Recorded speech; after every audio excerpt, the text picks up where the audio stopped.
দ্বারকা একদিন শ্রীকৃষ্ণের সেবায় ব্যস্ত ছিলেন রুক্মিণী দেবী। তিনি প্রেম ভরে কৃষ্ণের জন্য দুধ গরম করছিলেন।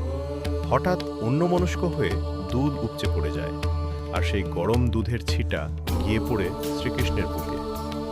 মুহূর্তেই কৃষ্ণ যন্ত্রণায় কেঁপে ওঠেন, বুকে লাল দাগ ফুটে ওঠে। রুক্মিণী দেবী আতঙ্কে ব্যাকুল হয়ে চিকিৎসা ও প্রলেপের ব্যবস্থা করতে থাকেন, কিন্তু আশ্চর্য, দাগ কিছুতেই সারে না। ঠিক তখনই কৃষ্ণ মৃদু হেসে বলেন, এই জ্বালা আমার নয় রুক্মিণী, এই যন্ত্রণা ভোগ করছে বৃন্দাবনে আমার প্রাণের প্রাণ রাধা। রুক্মিণী বিস্ময়ে থমকে যান। সঙ্গে সঙ্গে বৃন্দাবনে দুধ পাঠানো হয়। দেখা যায় রাধা রানীর বুকে ঠিক সেই জায়গায় দগদগে পোড়া ক্ষত, অথচ তিনি নীরবে কৃষ্ণের নাম জপ করছেন।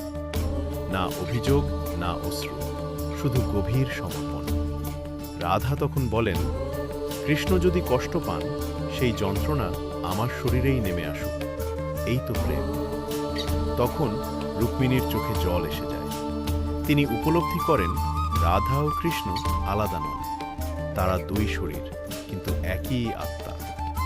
একজনে যন্ত্রণা হলে অন্যজন তা নিঃশব্দে বহন করেন। এই লীলা আমাদের শেখায়, যেখানে ভক্তি সম্পূর্ণ, সেখানে আত্মারও সীমা থাকে না।